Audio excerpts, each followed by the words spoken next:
سلامونه نیکی خیلی احترامات ملګرو بلال یم ستاسو ورور یو واري مخاطب یم د مولانا صاحب د تایلند په دوره باندې خلکو ډیر غټ اعتراضونه کړي دي. یو خو دا اعتراض کړی دی چې مولانا صاحب په دا جهاز کې تللی دی دا وی د وزیر اعظم صاحب جهازو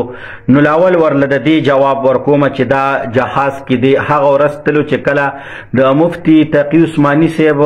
رور کله وفات شو په کراچۍ کې د دارالعلوم کم مشر صدرو نو دا هغه جنازې لتلو نو دا کراچۍ ته تلو به دا پکې تایلند ته نه دی تللی او زه اوس مزید کوشش کوم د تایلند د دورې یوتیانو د مولانا صاحب تصویران ډیر زیات ګډوډ کړو خو ما سره چونکې ټیم نو چې څه ټیم کې راته ټیم ملاویږي کوشش وکوم چې دغه تکلیف کې زه مخکې چې دی نو سیوا کما او دغه تکلیف سیوا کولو دپاره زه راغلم یو ځلې بیا مخاطب شوم. دی به مولانا صاحب ګنده تصویران جوړ کړو د سمندر په غاړه باندې او ویلې چې ګینې دا هلته کې داسې شي میل پسند هغه دا پلیته ښځه نه وه خریمشه د هغې هغه خبرې اترې په پاسه لګولې وې خو بار کې نو تاسو دا مولانا صاحب کتی شئ چې دی تللی دی بالکل د سمندر په غاړه باندې چکر وایي دا ویډیو کلیپ در سره وګورئ بیا پہ خبریں کہو جی. خود تو ان کی داستانیں خود تو ان کے کردار کی داستانیں جی لاس اینجلس سے لے کر ڈی چوک اسلام آباد تک تعفن پھیلا رہی ہیں.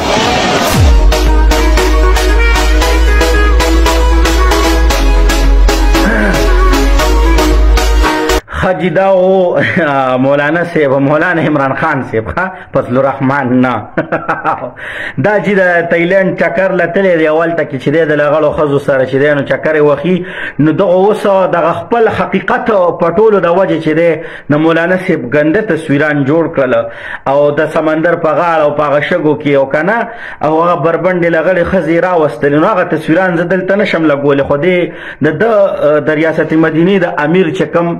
یوتیا وایرس ورکر د پاکستان نه خو الله پاک الحمدلله ثم الحمدلله جارو پې راوستې ده خدای دې چې دی دغه ورسي ظلم داسې مرض راولي د چرګانو چې دا داسې ټوټقې وهي ځکه چې سیاست کې دغه خپل آخرت تباه برباد کړه. مولانا صاحب له تصویران ګنده جوړ کړی هغه له ګنده ویډیوز جوړ کړی هله که هغه تاسو سره څه زیاتی کړی دی که تللی دی او په حاشي کړي وي نو هغه تاسو ولید دا تاسو چې د ریاست مدینې امیر او صادق او امین جوړ کړی دغه چې اوس ځان لپاتې شو الله پاک تنې تنخوا پاتې که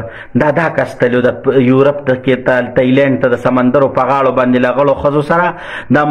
مالیشونو شوقي عمران خان دی نو مولانا فضل الرحمن صاحب نه دی که چاته پې تکلیف رسیدلی انشاءالله مزید کوشش پم کوم چې نور تکلیف هم درته در ورسو خو کم از کم دومره درته چې خپل آخرت د دې بېخونده د دې بېکاره انسان دپاره مه تباه کوئ. مولانا صاحب که تاسو کله د نږدې نه ولیدو تاسو هغه وپېژنده نو امید دی چې تاسو به هم د مولانا صاحب عاشقان جوړ شئ او که چاته په دې ویډیو تکلیف رسیدلی وي الله دې ورته تېنه مرض ولګوي او ویډیو در سره مخکې شیر کې او انشاءالله مخکې مزید به هم کوشش کوو چې دغو ته د تایلند د دورې ویډیوز نور هم مخې ته راوړو. ستاسو ورور بلال اجازت غواړم د الله په امان.